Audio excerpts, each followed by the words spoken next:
Okay, we have our fresh vegetables and some nice cheese in our shopping cart.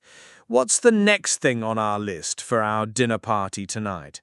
The next thing on the list is the main event. We need to buy the pasta. The pasta aisle should be just around this corner. Ah, here it is. Wow! I am always amazed when I see this aisle. Look at how many different types of pasta there are. There must be 50 different shapes and sizes. It is pretty impressive, isn't it? The Italians are geniuses when it comes to pasta. It's a little bit overwhelming, to be honest. I never know which one to choose. I have a question for you, as you are a much better cook than I am. Go ahead, ask away. Does it really matter which shape of pasta we choose? I mean, isn't all pasta just made from flour and water? Doesn't it all taste the same? Why are there so many different shapes? That is an excellent question. And the answer is yes, it matters very, very much. A true Italian would say that choosing the right pasta shape for your sauce is one of the most important rules of cooking. Really?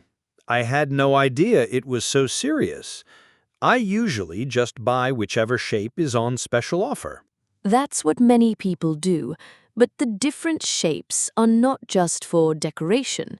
They are scientifically designed to work with different kinds of sauces. Scientifically designed? You are joking. I am completely serious. The shape of the pasta affects how the sauce sticks to it. The goal is to have the perfect amount of sauce in every single bite. So, there is a science to it. What is the basic principle? The basic rule of thumb is that the texture of the sauce should match the shape of the pasta. So, for example, a big, heavy, chunky sauce needs a big, sturdy pasta shape that can handle it. And what about a thin, light sauce? A thin, smooth, or oily sauce is much better with a more delicate, thinner shape of pasta. Let's look at some examples. Okay, I am ready for my pasta education. Where should we begin? Let's start with the most famous and popular pasta shape in the whole world, spaghetti. Ah, spaghetti. The long, thin, round strands. It's a classic.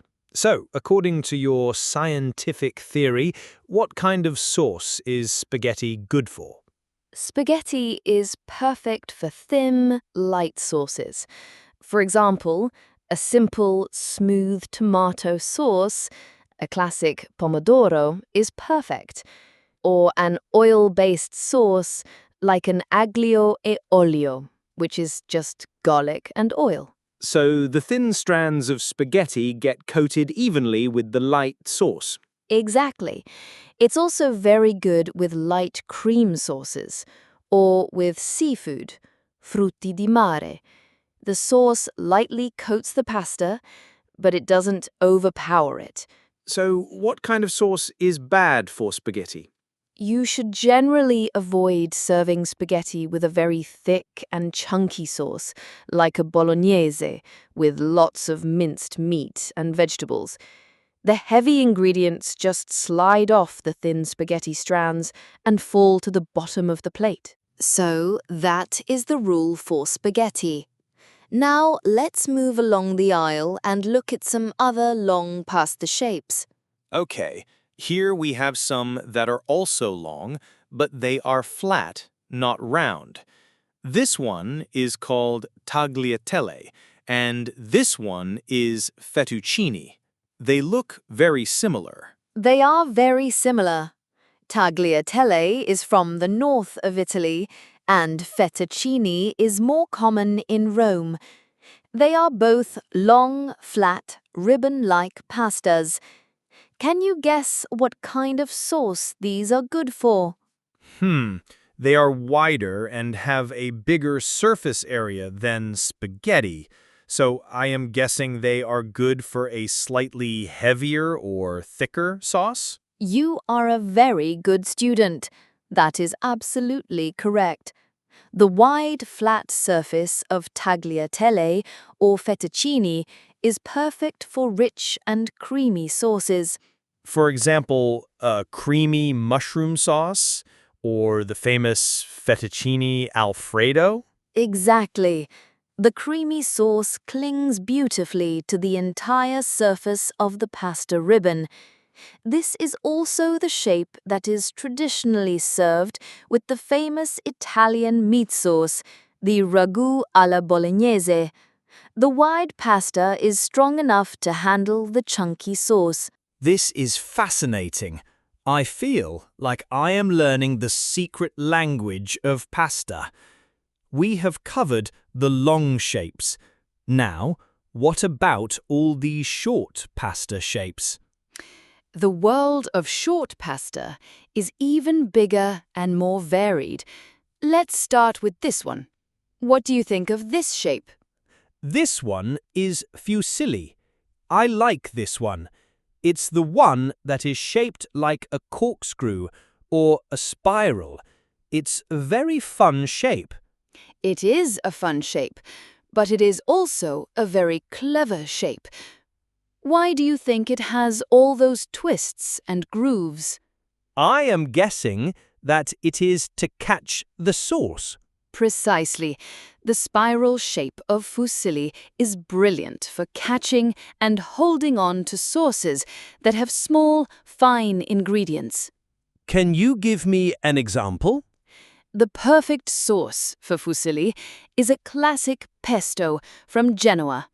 The little pieces of basil, pine nuts, and Parmesan cheese get trapped in all the twists and turns of the spiral. So, you get a little bit of everything in every bite. That is very clever. It is. It's also very good for a simple pasta salad with a light, oily dressing. Are you ready to learn about another very popular short pasta shape? I am. I am enjoying my lesson very much. What's next? The next one is penne. It's one of the most popular shapes in the world. Ah, yes, penne. They are the short tubes, and the ends are cut on an angle, or a diagonal. The name penne means pens in Italian because they look like the tip of an old fountain pen. You know a lot about pasta. That is exactly right. Now, can you see that these penne have little lines or ridges on the outside? Yes, they do. What are they for? This is called penne rigate, which means ridged penne.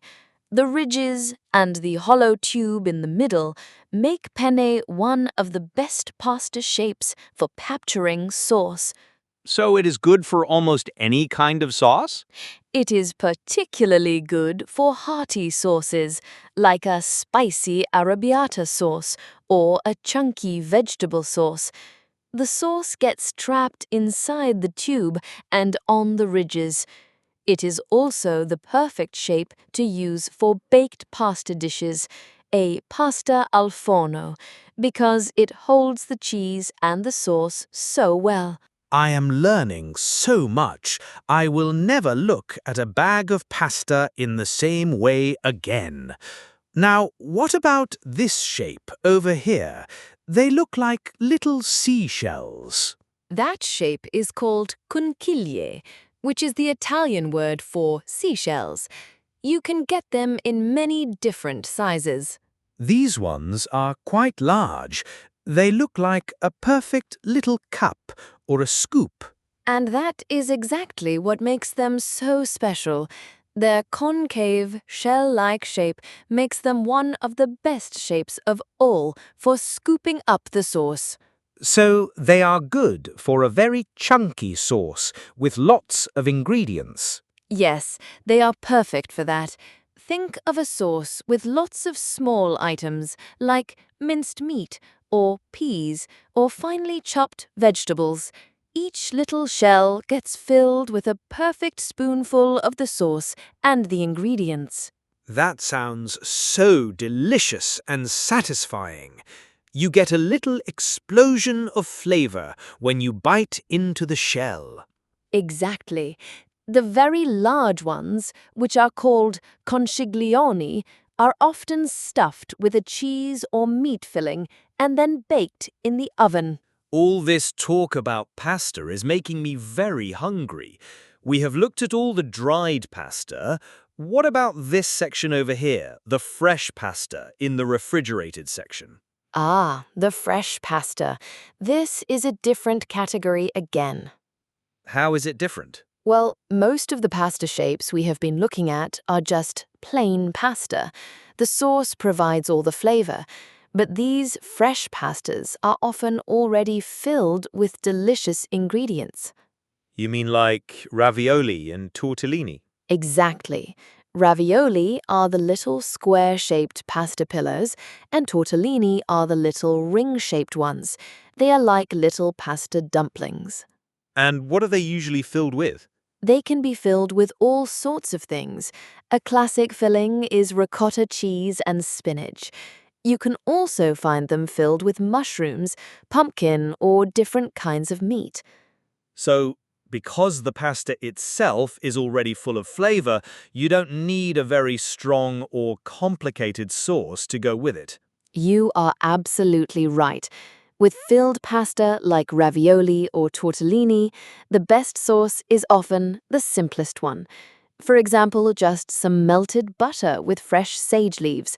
It allows the flavor of the filling to be the star of the show. So, that was your introductory lesson to the wonderful world of pasta shapes. What do you think? I think it was fascinating. It has completely changed my perspective.